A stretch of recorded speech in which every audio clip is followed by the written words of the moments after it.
If you're a U.S. investor in a Golden Visa fund, you may rely on a document called the PFIC Annual Information Statement to protect your capital from punitive U.S. taxes and interest.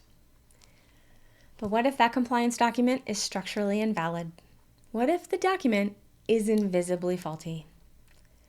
I'm talking about hidden flaws that expose you to U.S. taxes at the highest personal income tax rate, plus daily compounding interest across the lifetime of the investment, even if the fund's annual information statement looks perfect on paper.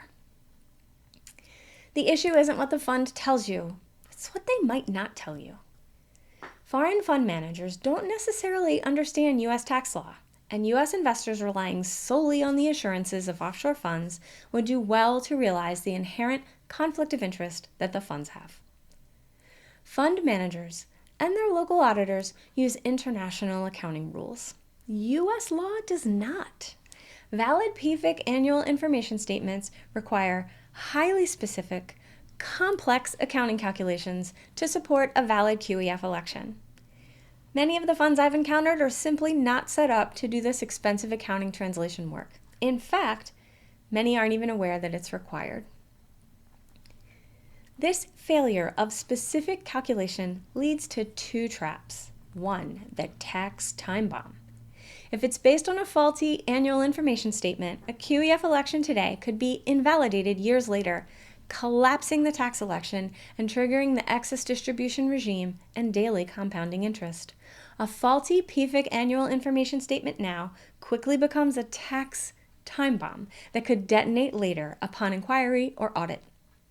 There's also the fund asset trap. Fund assets can also be compliance tripwires. It can sometimes be the case that fund investors do not have visibility into fund assets and cannot test for whether those assets themselves create requirements for U.S. tax compliance.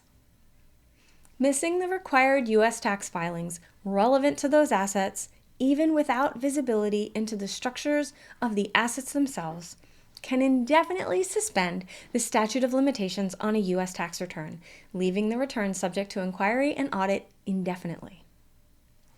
It's prudent to look deeper. Trusting surface-level reports could lead to costly mistakes. U.S. investors in offshore funds that wish to protect their capital would be wise to look under the hood and prove that the fund's PFIC annual information statement is grounded in full compliance with U.S. law. To do that, you may need a method to gain transparency. I built the PFIC Exposure Diagnostic to do just that. We help you to verify the structural integrity of your QEF election before it's too late. Don't guess, diagnose.